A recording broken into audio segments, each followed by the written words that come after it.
आबे मोरे गाँव मयारू आबे मोरे गाँव, आबे मोरे गाँव मयारू आबे मोरे गाँव।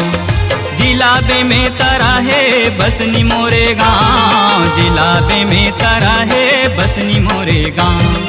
जिलाबे में तरा है बसनी मोरे गाँव, जिलाबे में तरा है बसनी मोरे गाँव। आबे मोरे गाँव मयारू आबे मोरे गाँव, आबे मोरे गाँव मयारू आबे मोरे गाँव।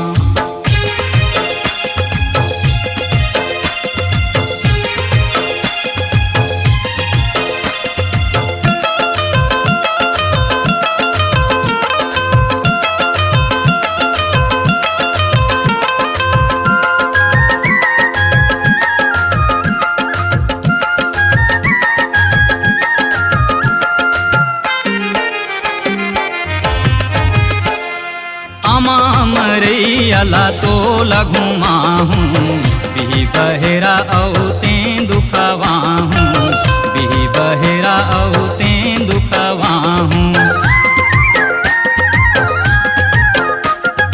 अमा मरैयाला तो लगुमा हूँ बिही बहेरा औते दुखवा हूँ, बिही बहेरा औते दुखवा हूँ। गाँव के जाति माँ घर है मोरे, गाँव के जाति माँ घर है मोरे, सती साबै मोरे नाम। आबे मोरे गाँव मयारू आबे मोरे गाँव, आबे मोरे गाँव मयारू आबे मोरे गाँव।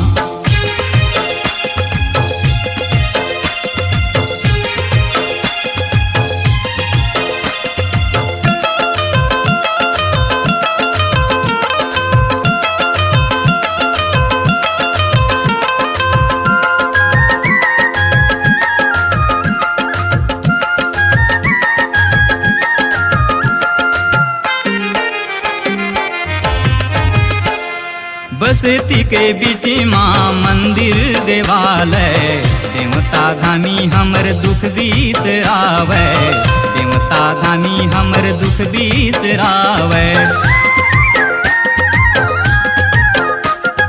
बस्ती के बीच माँ मंदिर देवालय, देवता धामी हमर दुख बिसरावे, देवता धामी हमर दुख बिसरावे। बरपी पर के छाँव है गोरी, बरपी पर के छाँव है गोरी, कौआ करे जिहाँ काम। आबे मोरे गाँव मयारू आबे मोरे गाँव, आबे मोरे गाँव मयारू आबे मोरे गाँव।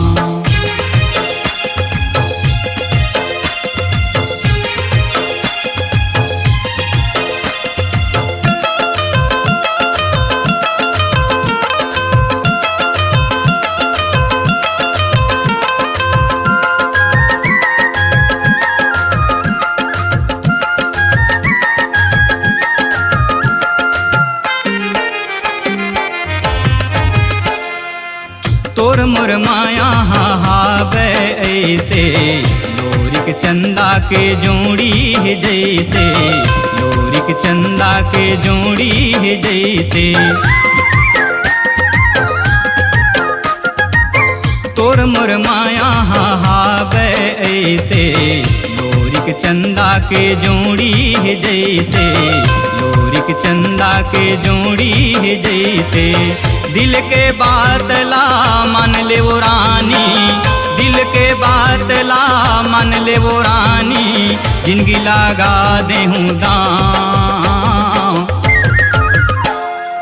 आबे मोरे गाँव मयारू आबे मोरे गाँव, आबे मोरे गाँव मयारू आबे मोरे गाँव।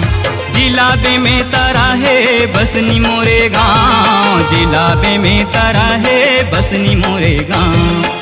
जिलाबे में तरा है बसनी मोरे गाँव, जिलाबे में तरा है बसनी मोरे गाँव। आबे मोरे गाँव मयारू आबे मोरे गाँव, आबे मोरे गाँव मयारू आबे मोरे गाँव, आबे मोरे गाँव मयारू आबे मोरे गाँव, आबे मोरे गाँव मयारू आबे मोरे गाँव।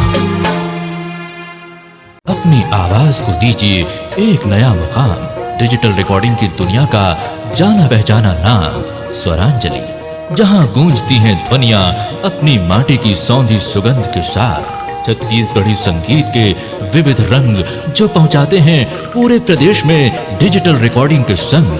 स्वरांजलि स्टूडियो, नेमीचंद गली नंबर 2, गंजपारा, रायपुर।